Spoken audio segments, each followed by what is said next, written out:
here at Kissa Kissa in Crown Heights, and this is the owner, Danny. He's going to tell you all about this place that I'm in love with. Very kind of you. We've been here just over a year, and we are a jazz kissa, which is a tradition going back 6-7 decades in Japan.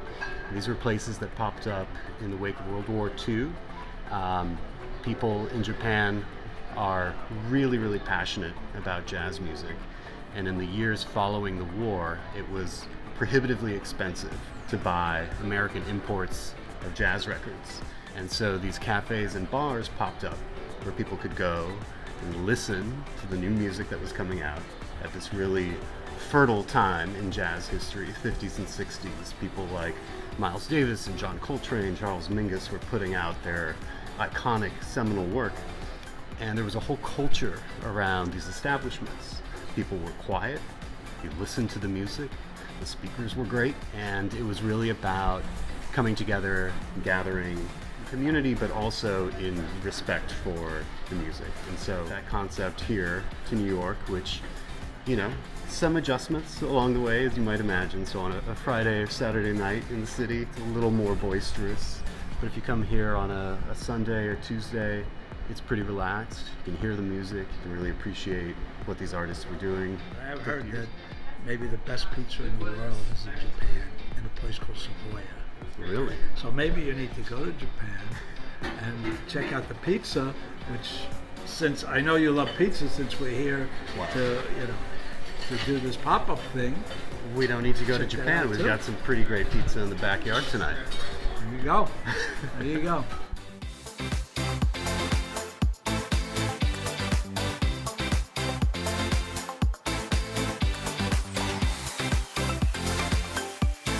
I'm here with Priya and John of Ava and Kiki's Pizza Pop-Up here. How did this happen?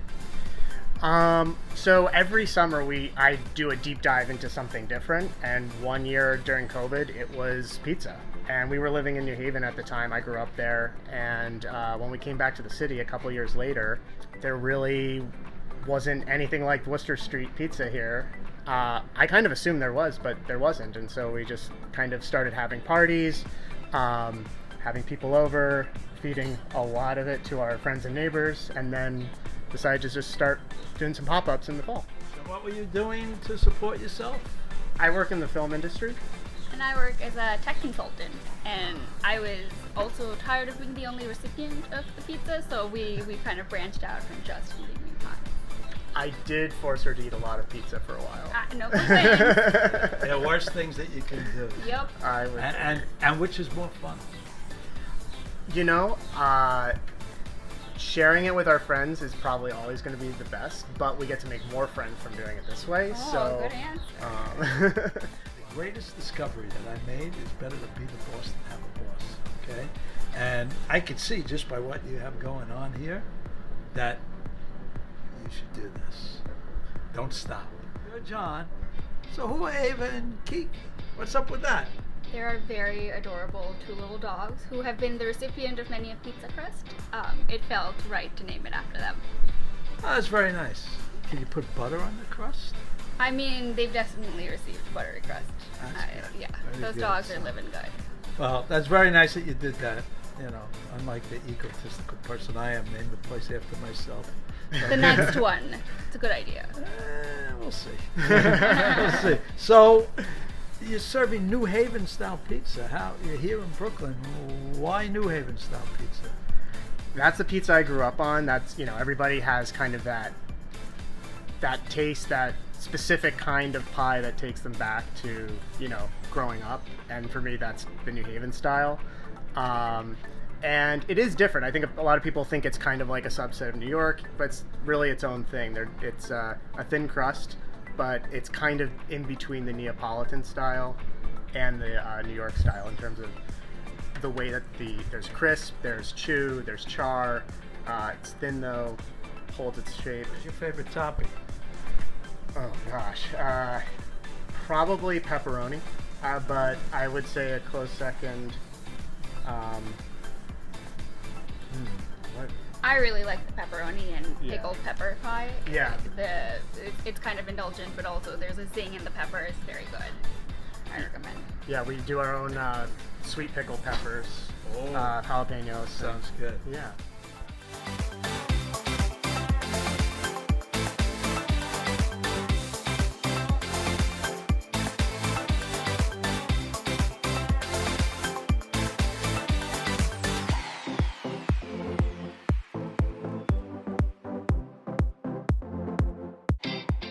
You got to tell me about these ovens, man. Yeah, these are the Halo Versas. You know, they're just like they're made for like backyards and camping. One of the things that really attracted me to them was it has a bottom burner, which keeps the stone hot. So when we're doing higher volume, makes it really easy to That's just really important. crank them out. Yeah, we can Absolutely. crank about, like when we're busy, we can crank like 30-ish an hour. And the best part is you don't have to worry about turning the pie.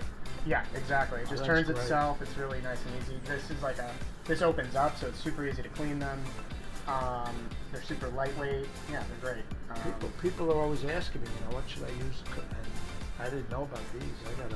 I gotta let people know. Yeah, they're really good. You can do Neapolitan in them. You can do New York, thin crust, pretty much anything. I bake bread in them. We roast, like when we do like certain toppings, like as a special, I'll roast in there. You know, it's great. So we're not done yet. This is just coming out of the oven, but now we're gonna put on a little daubs of pesto. It's gonna melt into the pie, and then we're gonna do little dollops of our house-made burrata. Well, it's actually stracciatella, but we call it burrata because Wow. a lot of people don't know. Very nice. Well, you better do that while it's still hot. Yeah. So this is like how pretty much all of the pizza places in New Haven are serving either that or on the traditional like metal rounds. But this is so nostalgic for me, like just getting your pie on the square sheet pan with the butcher paper, that like it just had to be a part of the experience. Like I don't feel like it's new. If you're gonna give them the New Haven experience, that's just part of it. You know, you gotta have it. That's exactly the way I remember. Yeah. That pie looks great. I'd love to take a bite of that, but Yeah. before I do, I'd love to ask you what kind of ingredients you're using there. Where are your tomatoes from? These are California tomatoes from Stanislaus. We use the Alta Cucinas. They're the best. Yeah, we use some other ones, and they definitely like mimic some of the other New Haven ones, like the San Marzano, actual DOP San Marzano. But this is our favorite. They're sweet. They're fleshy. They're just so. Yes, they are.